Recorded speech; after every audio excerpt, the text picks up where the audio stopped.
My mother-in-law told me to pack my bags and get out of her son's luxury house. She threw my clothes in trash bags and claimed the master bedroom as her own while my spineless husband stood by and watched. So at a massive family dinner in front of everyone they wanted to impress, I handed her a legal eviction notice, handed him divorce papers, and revealed a secret I'd been keeping for a month. I am the landlord. Buckle up, guys, because this one is a wild ride of pure, unadulterated karma. Part 1: The Golden Boy and the Penniless Girls. I, 29F, have been married to my husband, Mark, 30M, for 3 years. We met in college, and back then he was sweet, ambitious, and seemingly independent. But the moment we put a ring on it, the mask slipped, and the umbilical cord reattached itself with a vengeance. Mark comes from a family that I like to call credit card rich. They wear designer labels, drive leased luxury cars, and act like they belong in the upper echelon of society, but in reality they are drowning in debt. His mother, Beatrice, 50F, is the undisputed matriarch of this facade. Beatrice is the kind of woman who bathes in an overpowering, powdery floral perfume that enters a room 10 seconds before she does. She wears chunky gold jewelry that clinks when she points her perfectly manicured fingers, usually in my direction, to criticize something I've done. I, on the other hand, grew up lower middle class. My parents were hardworking people who taught me the value of a dollar. I worked 2 jobs through college to graduate debt-free with a degree in software engineering. I now own a highly successful freelance tech consulting firm. I make mid-6 figures, but I don't flaunt it. I drive a reliable 5-year-old Honda, I buy my clothes on sale, and I invest aggressively. To Beatrice, I am the penniless charity case her son took pity on. From day one, she made it her mission to belittle me. "Oh, sweetie," she would purr, looking at my modest engagement ring. "I suppose Mark wanted to get you something that matched your humble background. We wouldn't want you feeling overwhelmed by real diamonds." Mark never defended me. His go-to line was always, "That's just how mom is, Chloe, don't be so sensitive. You know she means well." I swallowed my pride for years because I loved him. But looking back, love is a terrible excuse for letting someone wipe their feet on you. Part 2. The Dream House and the Lie. 2 years ago, we decided to move out of our cramped apartment. We found an absolutely gorgeous, sprawling 4-bedroom house in a highly sought-after, leafy suburb. It had floor-to-ceiling windows, gleaming dark hardwood floors, a chef's kitchen with a massive marble island, and a master suite that felt like a 5-star hotel. It was a rental, but a luxury one. The rent was exorbitant. Mark wanted it desperately because of the status it would bring. "Imagine the dinner parties, Chloe," he said, his eyes practically gleaming with the thought of impressing his pretentious friends and family. But there was a catch. Mark's salary as a mid-level marketing manager didn't even cover half the rent. So we made a deal. I would pay 80% of the rent and utilities from my business earnings, and he would pay the remaining 20% and cover groceries. However, to protect his fragile ego, Mark begged me not to tell his family the financial breakdown. "You know how my mom is about traditional roles," he whined. "Let them think I'm providing for us. It just makes things easier." Against my better judgment, I agreed. The moment we moved in, Beatrice began strutting around the house like she owned it. She would run her hands over the marble countertops and loudly proclaim, "My son is so successful. Look at this magnificent home he provides for his little wife. You are so lucky, Chloe. A girl from your background could never afford to step foot in a place like this on her own." I would just smile tightly, digging my fingernails into my palms until they left crescent moon indentations, while Mark puffed out his chest and soaked up the praise. Part 3: The Secret Investment. Fast forward to a little over a month ago. Our landlord, a sweet older gentleman named Mr. Henderson, contacted us. He was retiring, moving to Florida, and wanted to sell the house.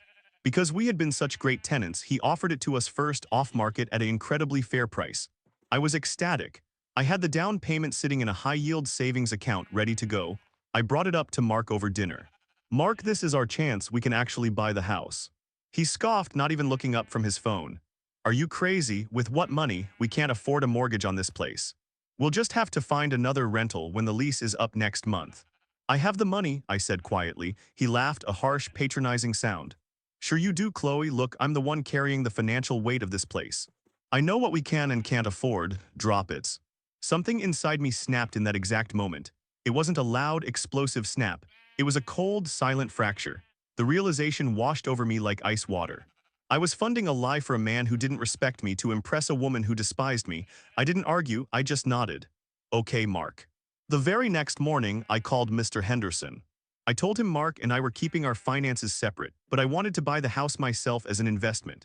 We set up an LLC, Karma Properties LLC, to keep my name off the immediate public records, and I bought the house in cash and secured a small mortgage for the remainder solely in my name.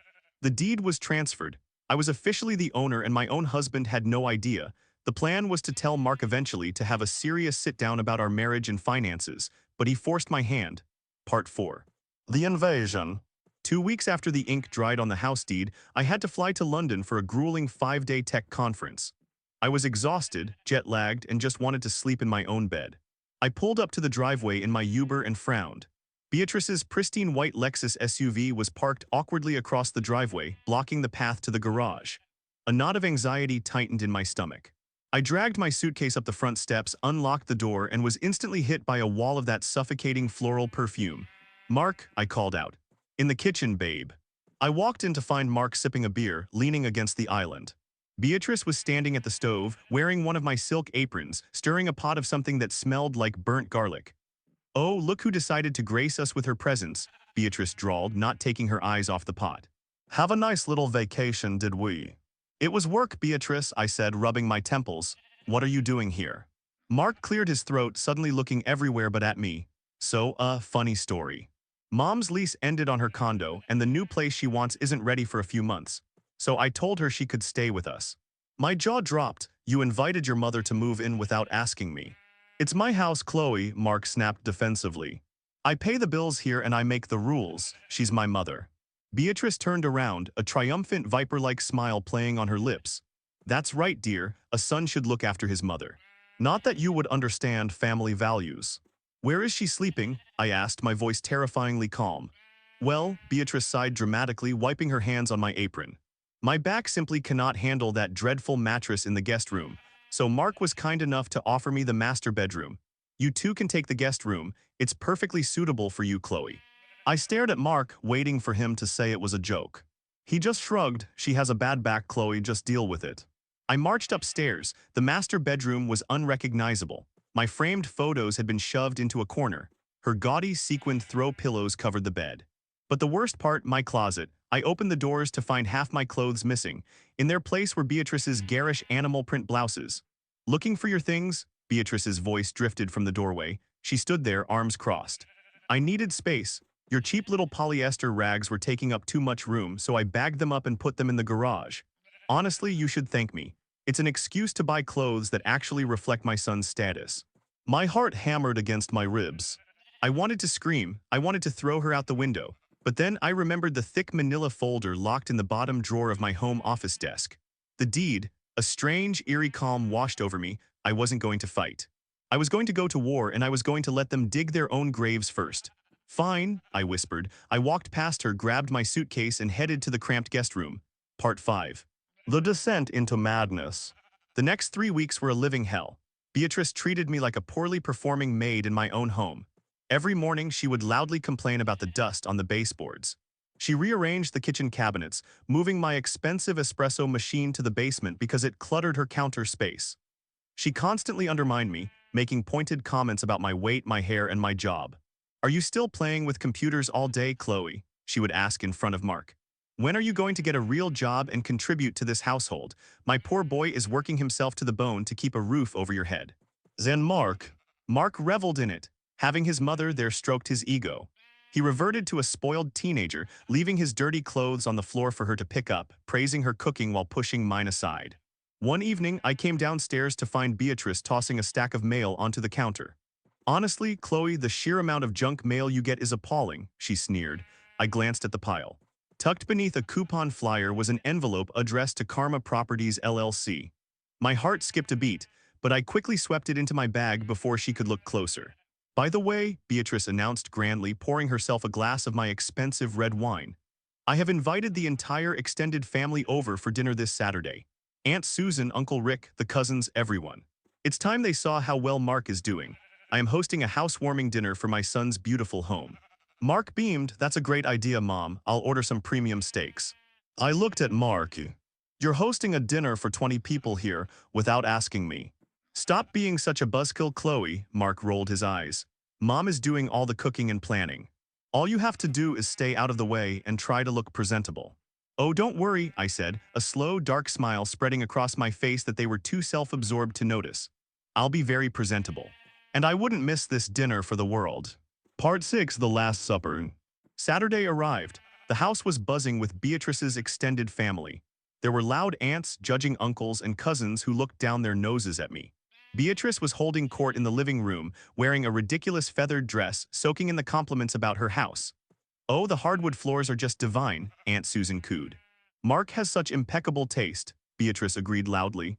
"He works so hard to afford a place like this. It's a shame some people don't appreciate the luxury they're handed," she added, glaring pointedly at me as I passed with a tray of appetizers. I just smiled.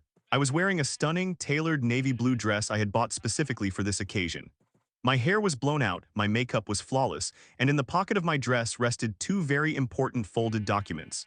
Dinner was served in the massive formal dining room. Mark sat at the head of the table, Beatrice sat at the other end, and I was relegated to a side seat near the kitchen door, like the help. As the dessert plates were cleared, Beatrice stood up, tapping her wine glass with a silver fork. Clink, clink, clink, the room fell silent. "Family," Beatrice began, her voice dripping with artificial sweetness. "I want to propose a toast. To my wonderful, brilliant son, Mark. Look around you. Look at this magnificent home. Mark has proven that with hard work and good breeding, you can achieve greatness." Murmurs of agreement echoed around the table. Beatrice turned her gaze to me, her eyes hardening. "And it just goes to show that a strong man can carry the dead weight of a partner who brings nothing to the table. Chloe, you should be thanking your lucky stars every day that my son allowed you to live in his house. But frankly, I think it's time we discuss a change in living arrangements. Mark needs a wife who matches his status, not a squatter." The room went dead silent. The disrespect was so palpable you could cut it with a knife. Mark looked down at his plate, a pathetic smirk on his face. He wasn't going to defend me, he was enjoying this. I slowly stood up. The scraping of my chair against the hardwood floor echoed like a gunshot. "A toast," I said, my voice clear, steady, and loud enough to command the room. "What a beautiful speech, Beatrice. You speak so passionately about hard work, status, and ownership." I walked slowly around the table, my heels clicking methodically. I stopped right behind Mark's chair. "Mark," I said softly, resting a hand on his shoulder. I felt him tense. "You've told everyone you pay for this house. You've let them believe you're the sole provider." "Chloe, sit down." "You're embarrassing yourself," Mark hissed through gritted teeth. "No, Mark, I think it's time for radical honesty," I replied. I reached into my pocket and pulled out the first document. I dropped it directly onto his dessert plate. "What is this?" he stammered, picking up the thick stack of papers. "Those," I said, my voice ringing out, "are divorce papers. I signed them this morning. My lawyer will be in touch on Monday." Gasps erupted around the table. Aunt Susan clutched her pearls. Mark went pale. "Chloe, what the hell are you doing? Are you insane? You can't divorce me. Where will you go? You can't afford to live anywhere nice without me." I laughed. It was a genuine, full-throated laugh that felt like a release of 3 years of pent-up poison. I walked to the other end of the table, stopping directly in front of Beatrice. She looked like a fish gasping for air, her heavy makeup masking none of her shock. "And for you, Beatrice," I said, pulling the second document from my pocket. I slammed it down on the table in front of her. She flinched. "What is the meaning of this?" she screeched. "Read it," I commanded. She put on her reading glasses, her hands shaking slightly. "Notice to vacate, eviction, what is this nonsense? You can't evict me from my son's house." "You're right," I smiled sweetly. "I can't evict you from your son's house, but I can absolutely evict you from my house." Confusion rippled through the room. Mark stood up. "Your house. What are you talking about? We rent this place." "Actually, Mark, we don't." I turned to face him, crossing my arms. "Mr. Henderson sold the house a month ago. He sold it to a company called Karma Properties LLC. Care to guess who the sole proprietor of that LLC is?" I watched the gears turn in Mark's head. I watched the blood drain entirely from his face as the realization hit him like a freight train. "No," he whispered. "Yes," I nodded. "I bought the house, Mark, with the money from the business you constantly mocked. The business that has been paying 80% of the rent and utilities for the past 2 years while you played pretend rich guy for your mommy." The silence in the room was absolute. You could hear a pin drop. Beatrice looked like she was going to faint. "You lied to us," Uncle Rick bellowed, staring at Mark. "You've been letting your wife pay for everything." Mark stuttered, completely stripped of his facade. I. "It wasn't like that," she insisted. I turned back to Beatrice, who was still staring at the eviction notice like it was a live grenade. "You have exactly 30 days to get your cheap animal print polyester out of my master bedroom, Beatrice," I said, my voice dripping with ice. "And since Mark is no longer my husband, he is no longer a resident. Both of you need to leave. Tonight, however, you can sleep in the guest room. I'm taking my bed back." "Are you?" You little gold digging, Beatrice sputtered, her face turning an ugly shade of puce. Gold digging, I interrupted, leaning down so my face was inches from hers. I am the gold, Beatrice. You and your son are just the dirt I had to sift through to realize it. I stood up straight, smoothing down my dress. Now, if you'll excuse me, this dinner party is over. Get out of my dining room. Part 7. The Sweet Taste of Freedom. The fallout was spectacular. The extended family, realizing they had been lied to and humiliated, turned on